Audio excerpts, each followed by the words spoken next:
Welcome back to Carpenter Examples. This is part exercise number 7, and here is the drawing.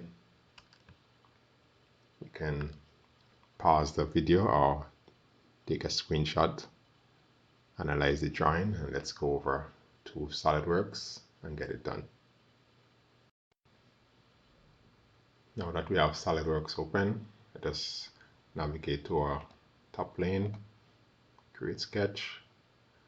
Let us go to polygon. Let us change from inscribe to circumscribe. 6 sides, so key in 6 here. Let us go to our origin and let's make sure it's vertical with our origin and click OK.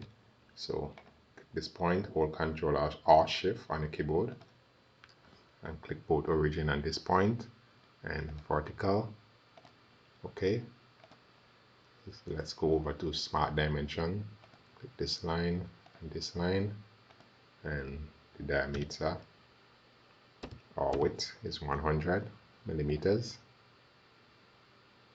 Above here is inches and millimeters is below for those who want to work with inches. Okay, let us go to features, extrude. Let's extrude this 20 millimeters upward. Let me take off real view graphics so you can have a better view of it. Now let us go to our top face and create another sketch. Let's go over to our circle. From origin, let's create a circle with 76 diameter. Let's click our circle and turn it to for construction. Okay, now let us draw another circle from this point, and let us go to the edge of our hexagon, and this is 24 millimeters in diameter. So as you can see, so that will define the sketch, but we are not finished. Let us zoom in, and from this point to this line, let's draw that line, and we need to draw another one below from this point to there. Let's draw a circle inside here with a diameter of 12. That will be our radius 6. And let us go to trim. I'm using power trim. Let us trim out the remainder of that. And now let us go to Extrude Cut. Let's go to select our selected contours, zoom in. Let's select inside here and there, and let us take that down 10 millimeters. Now let us go to this arrow, drop it down, select sketch. Let's go over to Extrude Cut once again. Select the contours. Let's just select this circle. Let's change this from blind to upper surface, and then select the bottom surface and click OK. And here we have our part cut out. Now let us go to our top surface. Let's create another sketch, and let's draw a circle here with the radius of 20 millimeters, so that's 40 in diameter.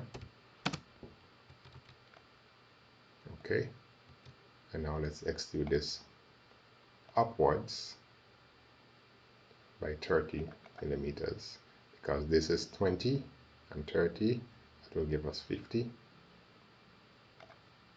Okay, Now let us navigate to this face once again and create another sketch.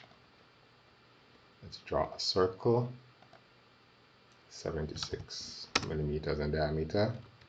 Let's click that, convert that to construction.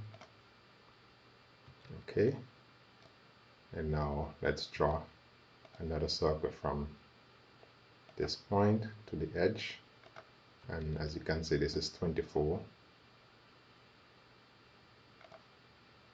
in diameter, 24 millimeters in diameter. Okay, now let's draw a line from this point to anywhere outside there. Make sure it's horizontal.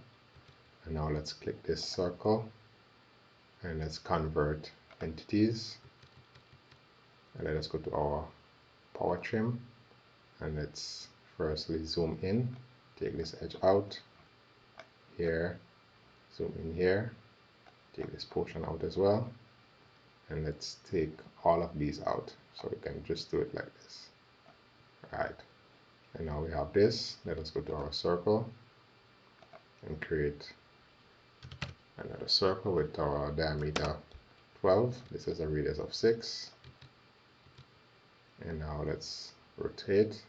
Let's go to features, extrude, and I'm going to change this from blind to surface, and then I'm going to click the top of this circle or cylinder, and now we have this.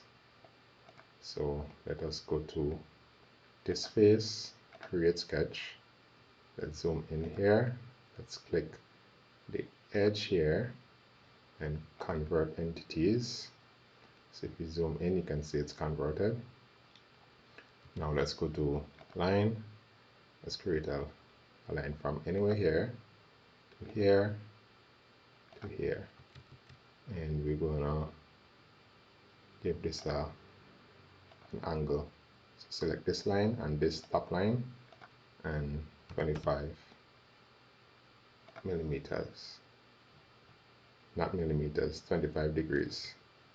And now let's select smart dimension again, and from origin to this point, this will be our 25 millimeters.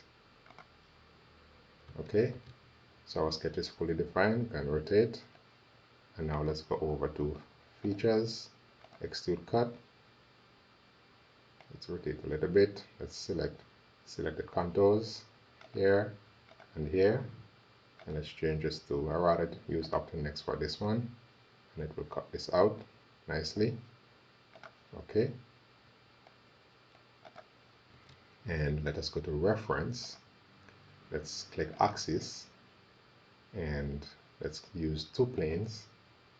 Let's go here, drop it down, and let's select our front plane and our right plane and click OK. So we created this axis.